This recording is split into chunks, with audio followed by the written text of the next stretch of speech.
thought he married me for power. He never touched me, never looked my way.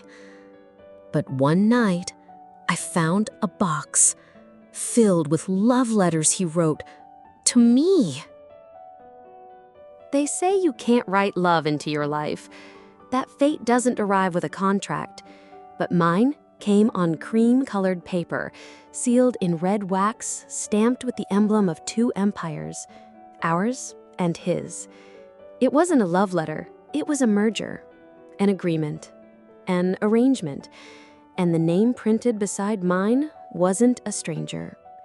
Ji Zhe-yan, CEO of G Industries, stoic, unshakable, the man my father admired, and the man my heart feared.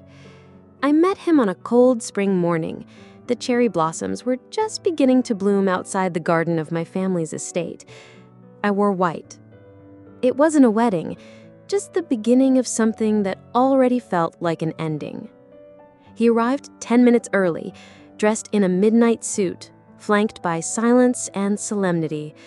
His eyes were sharp, not cruel, just unreadable, like he didn't waste expressions on things that didn't serve a purpose. And I, stupidly, said the first thing that came to mind. "You didn't have to come so early. The cherry blossoms aren't fully bloomed yet." He blinked, then said, "I'm not here for the flowers, Ms. Leon." He turned to my father. Business began. Numbers, dowries, names, dates, terms. I drifted somewhere between reality and surrender, until he spoke again. "We'll keep it formal. 1 year. If at the end of the term you're unhappy, we'll divorce. Quietly, respectfully. No press." I looked at him. He met my eyes for the first time. "And if I fall in love with you?" I whispered, half a joke, half a warning to myself. His expression didn't change. "Then you'll be the first." Our wedding was beautiful and empty. I smiled for the cameras, held his arm, wore the gown my mother once dreamed of me wearing, but he never held my hand unless it was necessary. He never kissed my cheek unless a reporter was watching. The mansion we moved into was too large for 2 people who barely spoke. The halls echoed with silence. Sometimes I thought I could hear my own loneliness bouncing off the marble walls. I didn't fall in love with him that day, but I think my heart planted a seed anyway. One night, weeks later, I had trouble sleeping. I wandered into the kitchen, barefoot in silk pajamas, hair messy, craving a warm drink. And there he was, Zhe-yan, pouring hot water over tea leaves like he did it every night, his sleeves rolled, his hair slightly tousled, reading a report in the dim light. He looked up, startled. "You're awake." I couldn't sleep. He hesitated, then said, "Chamomile? Or oolong?" I blinked. You know I drink chamomile?" He didn't answer. He just poured. When he handed me the cup, his fingers brushed mine. It was the first time I felt warmth in this cold arrangement. And then I started noticing things. He always kept a distance, but he paid attention.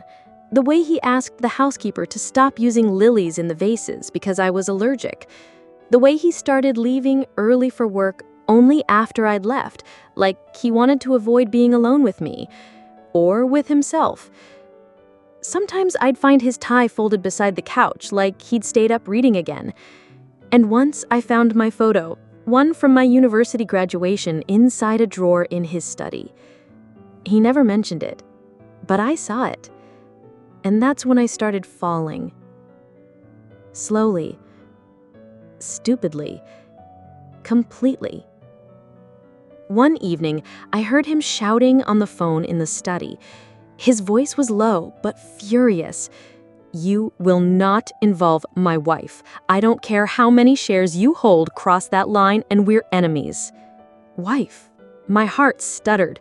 He'd never said it before. Not like that. When he came out, He looked exhausted. I didn't ask questions. I just brought him a cup of tea and said, "You're not alone, you know." He didn't respond, just stared at the cup for a long time. Then finally said, so quietly I almost missed it, "You should never have been pulled into this world." He didn't look at me when he said it. His voice was low, tightly reined, like a rope stretched too thin. It wasn't just regret. It was shame and guilt and something heavier beneath it all, something he never gave a name to. Then he walked past me. Just like that. No explanation. No hand on my shoulder. No glance back. But I saw it. I saw the way his fists curled as he turned, how his knuckles turned white. I saw the way his shoulders stiffened, like he was trying to keep himself from collapsing. He didn't need to cry. He didn't need to scream. He didn't even need to explain. Because I finally understood. Zayan, this untouchable man, this tower of power and restraint, was terrified, not of his enemies, not of the press, not of failed prophets or failed deals. No, none of that. He was terrified of hurting me, of becoming the very darkness he had spent years outrunning, of dragging me into the cruel politics, the backroom deals, the blood-stained elegance of corporate warfare, of watching the light in my eyes dim because of him. He had been alone for so long. His love came wrapped in silence, in duty, in protection that looked like distance. But that night, he said more in that single line than he had in 100 conversations. "You should never have been pulled into this world," meaning, I never wanted this for you. I wanted to protect you, not chain you to this life. I don't know how to love you and still keep you safe. And I'm scared that loving you means destroying the only thing I care about. It was the moment I realized. He wasn't cold. He was bleeding quietly. And somehow, somewhere in the middle of all this ice, I had become his only warmth. And he didn't know how to hold on to me without burning me. Then came Shen Hao, my childhood friend, my first almost love, the boy who once said he'd wait for me forever, and returned the moment I got married. He was everything Zayan wasn't. Warm, open, reckless with emotions. He made me laugh again, dragged me out to night markets, painted koi fish on my wrist with water just to watch it fade. He looked at me like I was still the girl who believed in magic. And I began to question everything. Especially when he said, "You don't smile the same way anymore, you. I want that smile back." He walked me home after dinner. It was a quiet night. The sky was painted with soft city lights, and the air smelled like rain waiting to fall. We had laughed earlier, really laughed about something stupid, something meaningless. But for a moment, I had let myself forget how heavy my heart felt. Shenhai stopped outside the gate. "I remember when you used to hum in math class. You were so bad at hiding that you hated numbers." I laughed softly. "I still hate them." He nodded, looking at me the way boys look at their first dreams. "I always thought I'd be the one standing beside you now. When we were kids, I used to imagine what our wedding would be like, how I'd hold your hand and promise to never let go. Silly, right?" I didn't answer. My throat felt like glass, thin and ready to shatter. I waited, you. Even when you disappeared into that world of marble floors and glass ceilings, even when I saw your name tied to his, I waited because I thought, maybe, just maybe, you were waiting too. He took a step closer. His eyes searched mine, not with aggression, not with expectation, but with hope. Quiet, aching hope. And then he leaned in, not fast, not forceful, just enough for me to feel the moment coming. I froze. Everything in me screamed no, not because I didn't care for him, but because my heart was no longer mine to give. I stepped back sharply. The words fell out of me before I could stop them. I love Zayan. Silence cracked between us. Shenhai blinked, stunned. His breath caught just for a second. What? He asked, voice barely above a whisper. I took another step back, holding his gaze with everything I had left. I didn't mean to, I said, swallowing hard. It happened, and I kept trying to pretend that maybe I still had a piece of myself to give you, but I don't. He has all of me now, even the parts I didn't want to surrender. He looked away, jaw tight, but not angry, just hurt. I see, he said softly. I never wanted to lie to you, Shenhao. You meant so much to me. You still do, but not in that way. Not anymore. He gave a broken chuckle. Guess I was too late. No, I said, stepping forward and taking his hand gently. You were exactly on time, just not my time anymore. He closed his eyes. For a moment, we stood there in the middle of two lives that almost became one. Then he nodded.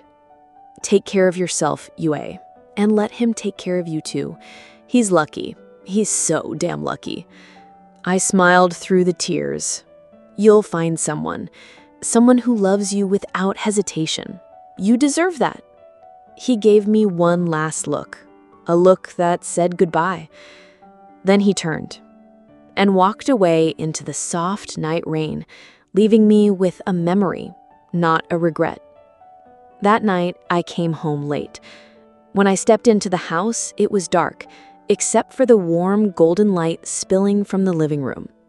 Zayan was waiting.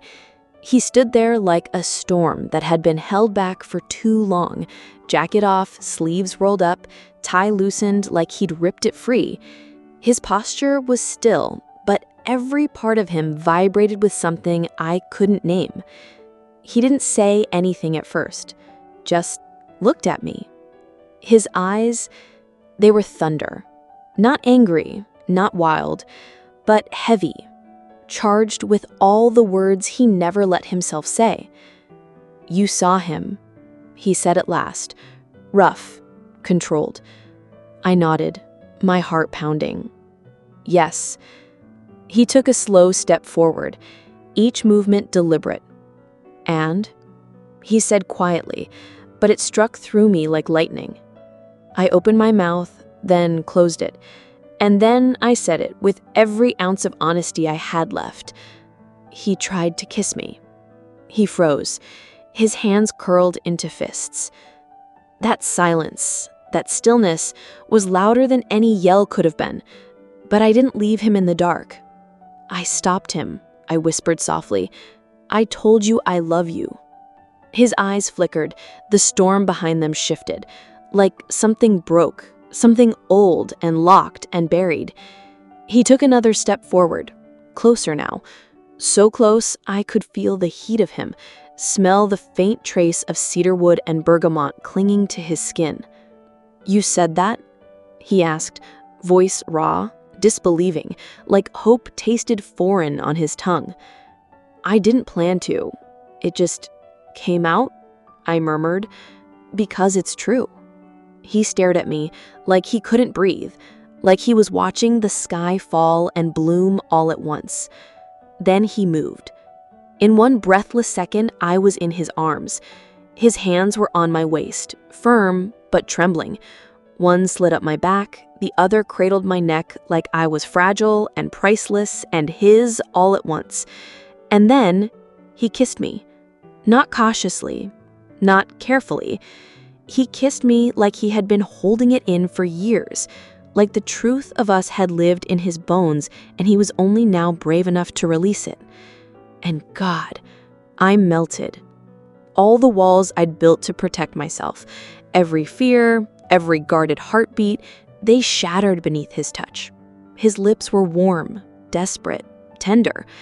He tasted like rain and longing and something wild held too long behind a dam.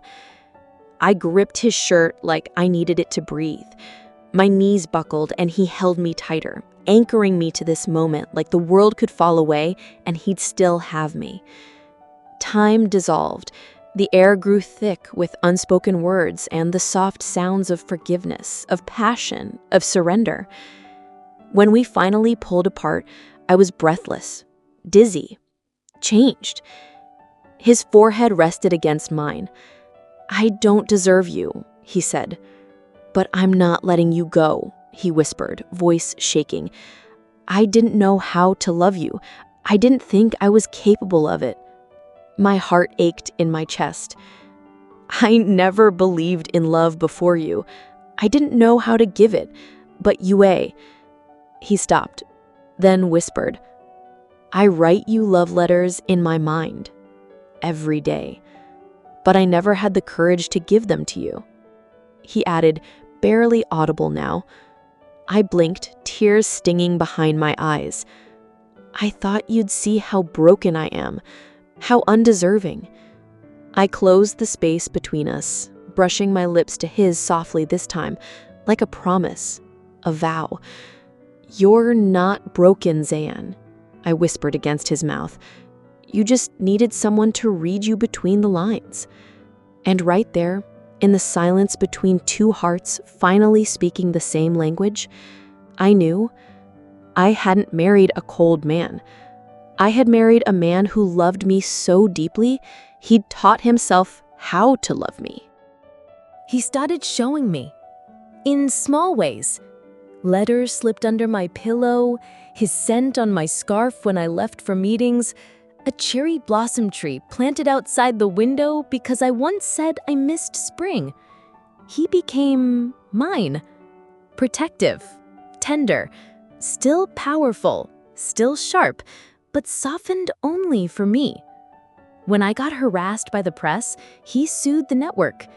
When my hand trembled during a family confrontation, he held it in public for the first time.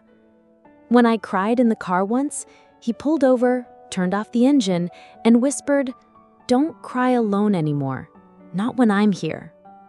I loved him so deeply, it scared me, because now I had something to lose. And I wanted to give him everything, yet he never rushed me. Even when silence fell between us in the bedroom, when my breath hitched with fear, when my hands fumbled with buttons and uncertainty, he simply pulled me close and kissed my forehead. "Not tonight," he whispered once.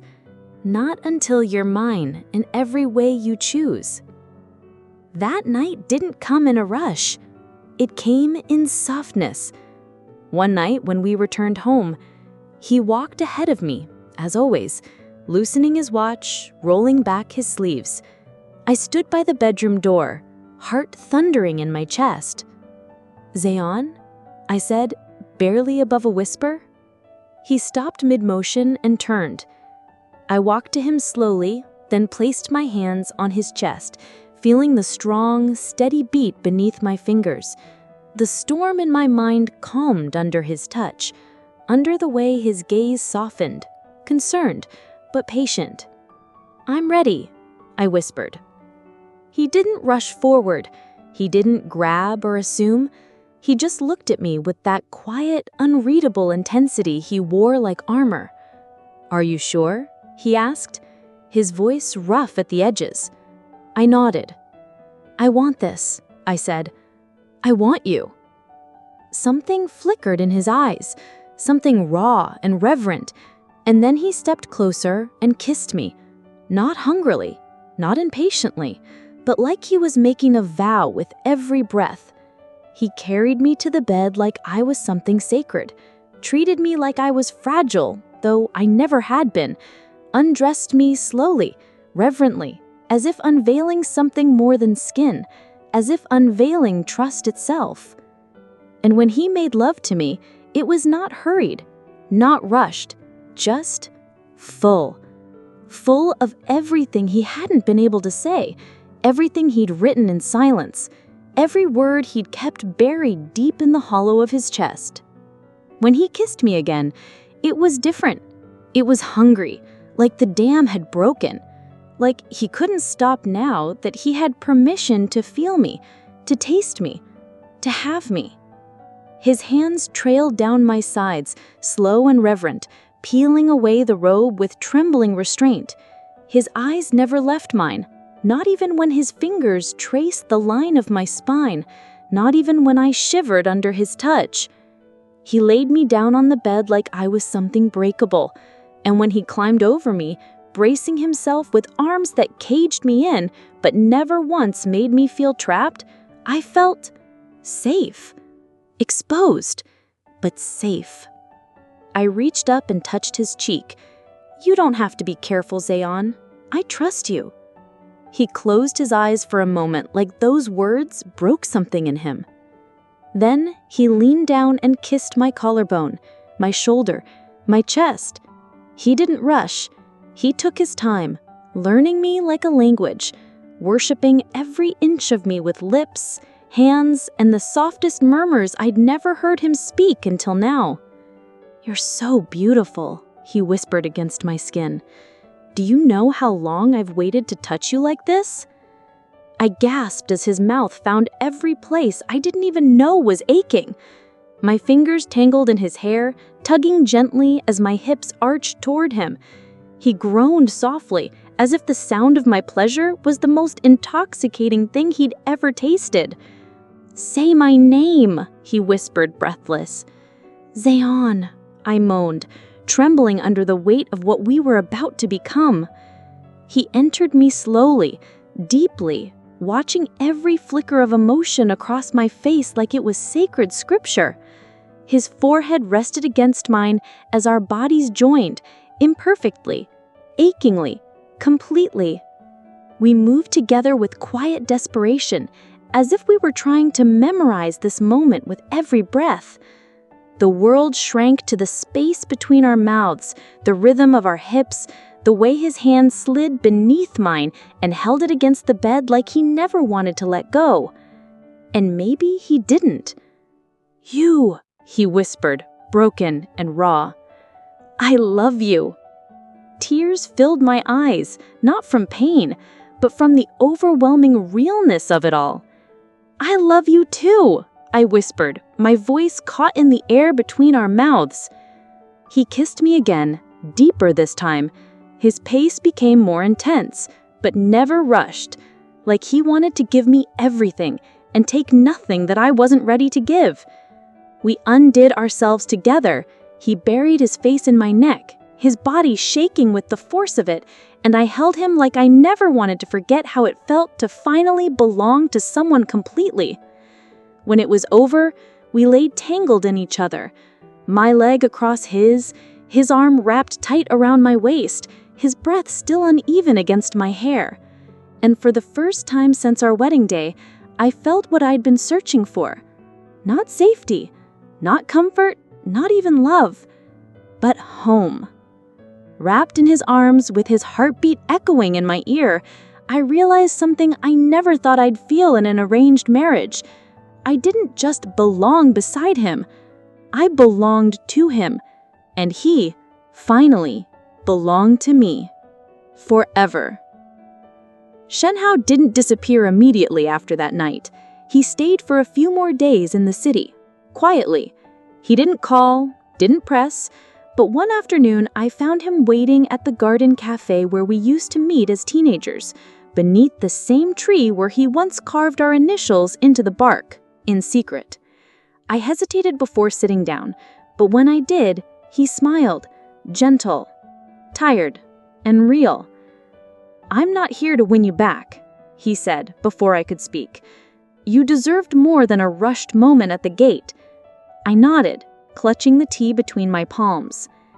"You always knew how to show up at the right time." He looked down at the table, then up at me again, his voice softer than the wind threading between us. "You chose him." I didn't speak. I didn't have to. And I can't hate you for that," he added, a wry smile flickering at his lips. "I saw the way you looked at him when you said his name. It was full. It was quiet, but it was whole." I felt a tear slip down my cheek, not out of regret, but from the ache of letting go of something innocent, something that once had felt like a promise. "I never wanted to hurt you," I whispered. "You didn't." He leaned back, eyes glinting with nostalgia.